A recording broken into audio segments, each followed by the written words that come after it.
सप्तशती 8वां अध्याय। ध्यान। मैं अनिमा आदि सदिमय किरणों से सुशोभित भवानी का ध्यान करता करती हूँ। उनके शरीर का रंग लाल है, नेत्रों में करुणा लहरा रही है तथा हाथों में पाश, अंकुश, बाण और धनुष शोभा पाते हैं। शुंभ को चंड और मुन के संहार का पता चलता है। मेधा ऋषि कहते हैं, चंड और मुन नामक असुरों के मारे जाने तथा बहुत सी सेना का संहार हो जाने पर शुंभ युद्ध की तैयारी करने लगता है। असुरराज शुंभ के मन में बड़ा क्रोध हुआ। उसने दैत्यों की पूरी सेना को युद्ध के लिए कूच करने की आज्ञा दी। शुंभ सेनापति को आदेश देता है। शुंभ बोला, आज उदायुध नामक 86 दैत्य सेनापति अपनी के साथ युद्ध के लिए प्रस्थान करें। कंबू नाम वाले दैत्यों के 84 सेनानायक अपनी वाहिनी से घिरे हुए यात्रा करें। शुंभ सेना को आज्ञा देता है। 50 कोटि वीर्य कुल के और 100 धौम्र कुल के असुर सेनापति मेरी आज्ञा से सेना सहित कूच करें। शुंभ का अन्य असुरों को युद्ध के लिए आदेश। कालक, गौहरत, मौर्य और कालकीय असुर भी युद्ध के लिए तैयार हो मेरी आज्ञा से तुरंत प्रस्थान करें। शुंभ देवी से युद्ध के लिए चला। भयानक शासन करने वाला असुर राज शुंभ इस प्रकार आज्ञा दे सहस्त्रों बड़ी बड़ी के साथ युद्ध के लिए चला। देवी चंडिका शुंभ की सेना को देखती है। उसकी अत्यंत भयंकर सेना को आती देख चंडिका ने अपने धनुष की टंकार से पृथ्वी और आकाश के बीच का भाग गुंजा दिया। मां चंडिका के वाहन सिंह की गर्जना। राजन। तदनंतर देवी के सिंह ने भी बड़े जोर जोर से दहाना आरंभ किया। फिर अंबिका के घंटे के शब्दों ने उस ध्वनि को और भी बढ़ा दिया। मां काली का रौद्र रूप, धनुष की टंकार, सिंह की दहाड़ और घंटे की ध्वनि से संपूर्ण दिशाएं गूंज उठी। उस भयंकर शब्द से काली ने अपने विकराल मुख को और भी बढ़ा लिया तथा इस प्रकार वे विजयी हुई। असुर देवी से युद्ध के लिए आगे बढ़ते हैं। उस तुमुल नाद को सुनकर दैत्यों की ने चारों ओर से आकर चंडिका देवी, सिंह तथा काली देवी को क्रोधपूर्वक घेर लिया।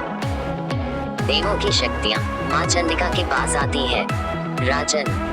इसी बीच में असुरों के विनाश तथा के अभ्युदय के लिए देवों की शक्तियों का स्वरूप। ब्रह्मा, शिव, कार्तिकेय, विष्णु तथा इंद्र आदि देवों की शक्तियां जो अत्यंत पराक्रम और बल से संपन्न थी, उनके शरीरों से निकलकर उन्हीं के रूप में चंडिका देवी के पास गईं। जिस देवता का जैसा रूप, जैसी वेशभूषा और जैसा वाहन है, ठीक वैसे ही साधनों से संपन्न हो, उनकी शक्ति असुरों से युद्ध करने के लिए आई। सबसे पहले हंसयुक्त विमान पर बैठी हुई अक्षसूत्र और कमंडलों से सुशोभित ब्रह्मा जी की शक्ति उपस्थित हुई, जिसे ब्रह्मानी कहते हैं। महादेव जी की शक्ति वृषभ पर आरूढ़ हो, हाथों में त्रिशूल धारण किए, महानाग का कंकण पहने, मस्तक में चंद्ररेखा से विभूषित हो वहां आ पहुंची। कार्तिकेय जी की शक्ति रूपा जगदम्बिका उन्हीं का रूप धारण किए श्रेष्ठ मयूर पर आरूढ़ हो, हाथ में शक्ति लिए दैत्यों से युद्ध करने के लिए आई। इसी प्रकार भगवान विष्णु की शक्ति गरुड़ पर विराजमान हो, शंख, चक्र, गदा, शौंड, धनुष तथा खड्ग हाथ में लिए वहां आई। अनुपम वाराह का रूप धारण करने वाले श्रीहरि की जो शक्ति है, वह भी वाराह शरीर धारण करके वहां उपस्थित हुई। नारसिनी शक्ति भी नरसिंह के समान शरीर धारण करके वहां आई। उसकी गर्दन के बालों के झटके से आकाश के तारे बिखर पड़ते थे। इसी प्रकार इंद्र की शक्ति वज्र हाथ में लिए गजराज रावत पर बैठकर आई। उसके भी सहस्त्र नेत्र थे। इंद्र का जैसा रूप है, वैसा ही उसका भी था। तदनंतर उन देव शक्तियों से घिरे हुए महादेव जी ने चंडिका से कहा, मेरी प्रसन्नता के लिए तुम शीघ्र ही इन असुरों का संहार करो। तब देवी के शरीर से अत्यंत भयानक और परम उग्र चंडिका शक्ति प्रकट हुई, जो सैकड़ों गीदड़ों की भांति आवाज करने वाली थी। उस अपराजिता देवी ने धूमिल जटा वाले महादेव जी से कहा, भगवान, आप शुंभ निशुंभ के पास दूत बनकर जाए और उन अत्यंत गर्वीले दानव शुंभ एवं निशुंभ दोनों से कहिए, साथ ही उनके अतिरिक्त भी जो दानव युद्ध के लिए वहां उपस्थित हो, उनको भी यह संदेश दीजिए।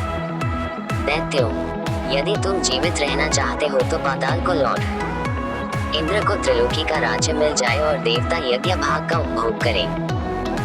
यदि बल के घमंड में आकर तुम युद्ध की अभिलाषा रखते हो तो मेरी शिवाएं योगिनियां तुम्हारे कच्चे मांस से तृप्त हो। चूंकि उस देवी ने भगवान शिव को दूत के कार्य में नियुक्त किया था, इसलिए वह शिवदूती के नाम से संसार में प्रसिद्ध हुई। वे दैत्य दानव भी भगवान शिव के मुंह से देवी के वचन सुनकर क्रोध में भर गए और जहां कात्यायनी विराजमान थी उस बड़े। तदंतर वे दैत्य पहले ही देवी के ऊपर बाण, शक्ति और रिष्टि आदि अस्त्रों की वृष्टि करने लगे।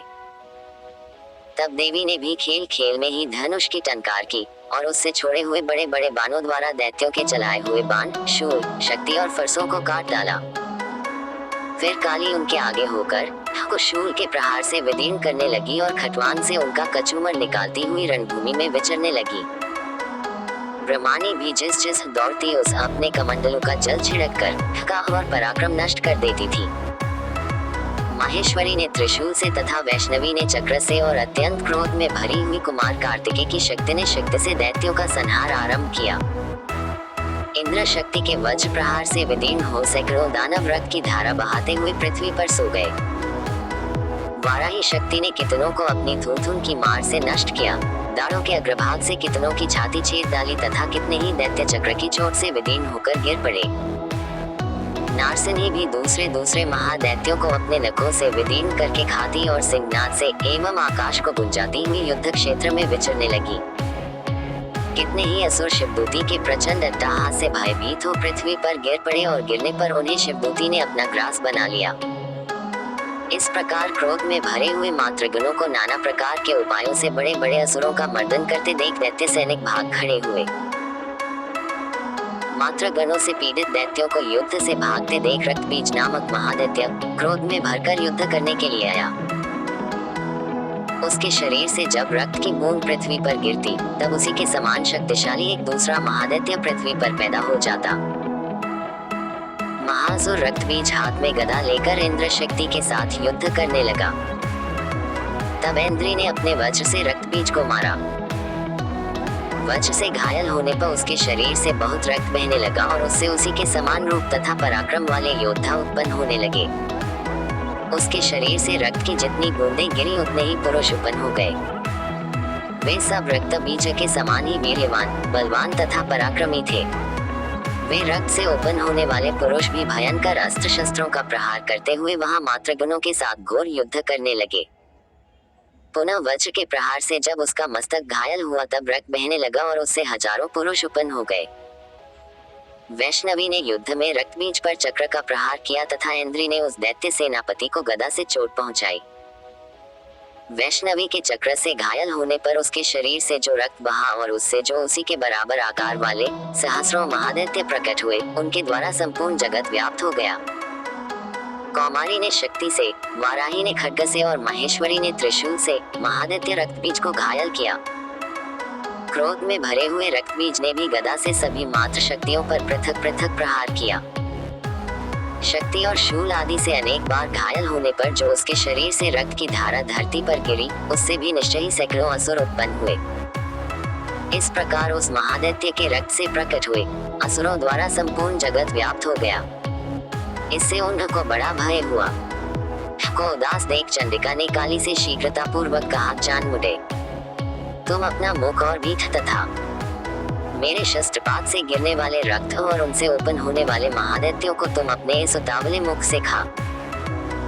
इस प्रकार रक्त से उत्पन्न होने वाले महादैत्यों का भक्षण करती हुई तुम रण में विचरती रहो। ऐसा करने से उस दैत्य का सारा रक्त क्षीण हो जाने पर वह स्वयं भी नष्ट हो जाएगा। उन भयंकर दैत्यों को जब तुम खा तब दूसरे नए दैत्य उत्पन्न नहीं हो सकेंगे। काली से यूं कहकर चंडिका देवी ने शूल से रक्तबीज को मारा और काली ने अपने मुख में उसका रक्त ले लिया। तब उसने वहां चंडिका पर गदा से प्रहार किया, किंतु उस गदापात ने देवी को तनिक भी वेदना नहीं पहुंचाई।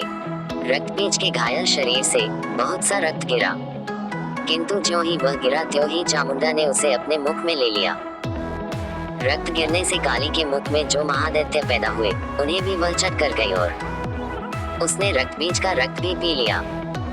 तदनंतर देवी ने रक्तबीज को, जिसका रक्त चामुंडा ने पी लिया था, वज्र, बाण, खड्ग तथा रिष्टि आदि से मार डाला।